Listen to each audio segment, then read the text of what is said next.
anger is one of those things that it's one of the five basic emotions, of course, and it will always be a part of our lives in some way. And when done properly, it can be used in a very healthy way. And so many times when we think of anger, we think of something in a hostile environment, something aggressive. But what I want to challenge the listeners to think about is to figure out ways, and I'll help each of them do that, to use anger in a way that moves them forward in a progressive manner. And so when it's used in an unhealthy way, that's when things seem to get out of hand, when it's beyond the emotional being. So some basic types of anger. The first is behavioral anger, and that's one of the things that we see most often, where it starts verbally and then it escalates into more and more things becoming physical. And so that's when you see the person getting upset and they punch a wall or they turn over the chair. And so this is what we want to help people kind of move away from, because at that moment, the anger is dictating your actions,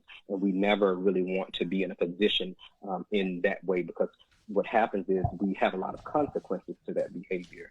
The second is chronic anger. And chronic anger, those people who are always upset about everything. Those people who, no matter what perspective you have, they're always upset and always angry. And so what I call that is a transfer of power. And so what you want to do is be careful of those kind of persons and steer yourself clear of those people for the most part, because what they can do is their mood can impact your mood and cause you to be irritable. And so what we try to do with that is to help people recognize, what those symbols look like in people. And for children and adults as well, it starts a lot of times with physiological symptoms. And that's just simply the churning of the stomach. Your heart starts to race. You start to sweat. And so when you start to notice those things, then the anger has already gotten a little bit beyond what we want to have happen. So again, be clear of those people with chronic anger. But the one that I want everybody to take away is constructive anger. Now, this is the one I love, because this is channeling the anger into passion or purpose to help the person move in a forward motion. And so an example would be, let's say you live in a community that is impoverished in some way. And so what you're seeing around you, it makes you angry. So what it does is it fuels you to start an initiative to help that community to prosper and move forward. And so that's where we want people to be, in a constructive anger manner, which means you're working the anger is not working you.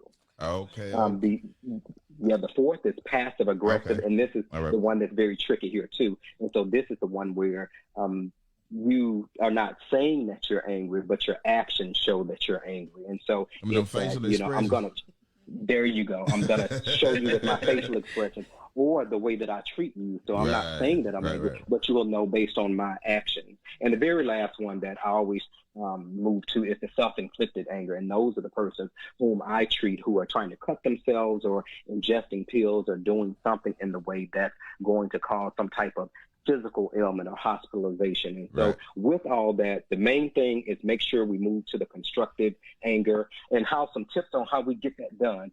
Always think before you act. That's the big thing. So once you start with anger, if you say certain words, you can't take those things back. And so we want you to be very mindful, to be open to the process. And I call it technique FRED, F-R-E-D. And what that means is freeze. Stop what you're doing, relax your body muscles, evaluate what you're going to say, and then decide to say it in a way that's very pleasant and constructive. Another thing that's important is to make sure you're doing some physical exercise. That's a great thing to increase endorphins in your brain, as well as release that cortisol emotion where we want that down in the brain. And so I call it in through the breath. So that's in through the nose, I did that out through last the night. mouth. Great. You're doing a great job. Excellent. And so if you keep doing that, what's happening is you're actually increasing the gray and white matter in your brain. And what that does is it helps with your memory. It helps with your concentration. So again, in through the nose, out through the mouth from the diaphragm, and moving that anger around. And always start with I statements when you're addressing anger. So try not to project blame. You say, I felt upset because you said this, not you made me do this because I'm mad. So it's learning how to change the language. And very last but not least is learning to seek professional help when that's important. I can't characterize enough in the African American community where we want to demystify the mental health and make people understand that it's something that you need. It doesn't mean that you're crazy. It means that you're trying to get on the right path. And surprisingly enough, the pandemic has brought out a lot of negative emotion in persons because we've been restricted on doing things. And so with all of those things, I think it will give everybody a component to make sure that we're using that anger in a way that's not destructive, but it's enhancing our well-being. All right. Big brother. Yeah. Yes. Always a big brother. Look, I do have one question. So Sure, even with all pleasure. of the good advice that you gave, at what point, do we know, or do we, get to the point we need professional help? You know what? When you tried all of those techniques, from deep breathing to walking away from things, when it's something where that behavior is so destructive that it's causing you problems in your job or with your family, that's when you need something outside of what you're doing. And so that's why I would say, seek professional help. And that means just a counselor somewhere around in that community. Now you have resources at your fingertips that you can Google, and that is in the way of LPCs to doctors like myself. But yeah, when it gets to be problematic for those around you and to who love you, that's when you need something a little bit more additional, and that's what I would recommend. I have a question. Yes. Towards children.